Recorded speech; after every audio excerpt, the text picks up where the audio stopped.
Assalamu alaikum, hurmatly musulmon bir tuğanlar. Allah Taalaga maqtawlar bolsun, payg'ambaribizga salamdolar bolsun.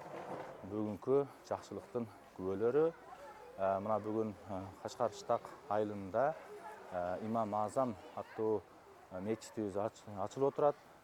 Бул мечит эскиден мечиттин эскилиги жетип, ордуна жаңы курулуп жатат. Мурунку өлүк алган бардык документтер жагынан бардыгы талапка жооп бере турган мечит салынды. Аллахым ушул мечитибизди куттуу берекелүү кылсын.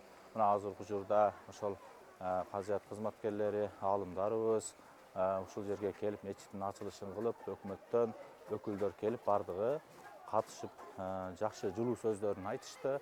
Ушул мечитте дагы ушул жерде көп улуттуу адамдар жашагандыктан ошол улут аралык ынтымакты каалайбыз. Ушул мечит жаштардын жакшы өзүбүздүн ханафи мазхабын, матуриди акыйдасын окуп үйрөнүүгө өбөлгө түзөт деген ойдобуз.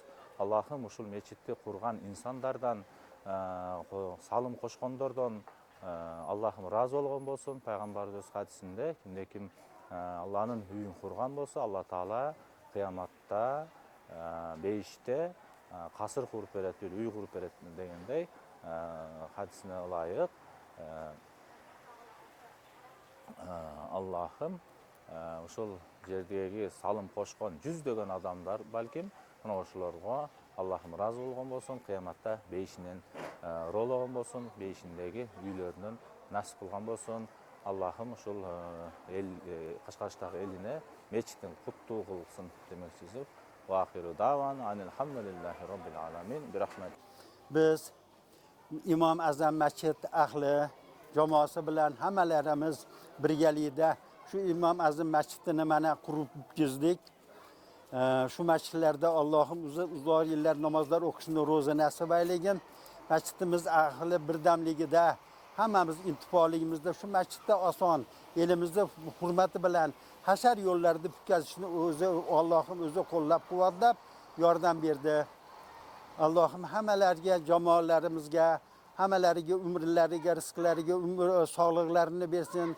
İşlariga rivoj, dasturlariga baraka bersin. Yoshlarimiz qo'shganlarimiz, hammalarimiz qo'shganlarimizdan qo'sha qariylar, yoshlarimizga iymonli insonli juftliklar bersin. Allohim hammalarimizni bir-birlarimizga mehr oqibat intifolida qilib qo'ysin. Allohim hammalarimizni shu masjidlarda uzoq yillar namozlar o'qib, ibodatlar qilib yurgan ro'za nasib aylasin.